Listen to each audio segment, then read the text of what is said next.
Assalamualaikum warahmatullahi taala wabarakatuh. Selamat pagi, salam sejahtera semua. Ni kedai makan family corner Cikgu Ani di depan masjid Kampung Permatang Sungkai. Masjid Mukim Kampung Permatang Sungkai ni. Ni hari ni kita nak tunjuk menu kita untuk hari ni ya. Nak sarapan pagi boleh, nak makan tengah hari pun boleh. Ni panas-panas baru masuk ni. Kita ada sayur keladi hari ni. Singgih keladi. Singgih keladi gu dengan ikan bekok. Ikan bekok goreng ni sayur keladi, ikan bekok goreng. Siapa-siapa hok lama ngidai tu nak makan sayur keladi, ikan bekok tu, nak buat rumah si bersalah. Mari sini. Mari sini kita pakai jamu selera. Lepas tu kita ada nasi lemak.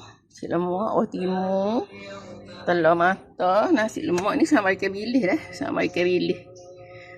Ni sambal sotong kering. Sambal sotong kering. Ni sambal sotong kering. Sotong kering. Dan kita ada juga hari ni gula air. Gula air pun tinggal tak banyak dah tu. Gula air.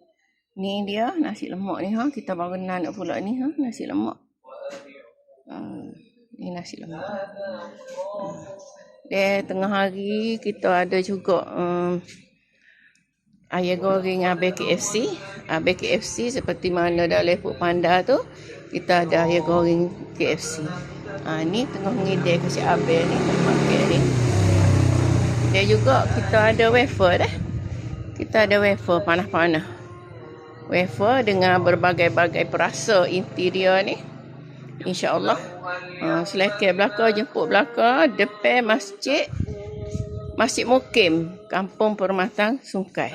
Mari kita makan sayur keladi, nyela cicah wudu hari ni. Mari belakang insyaAllah.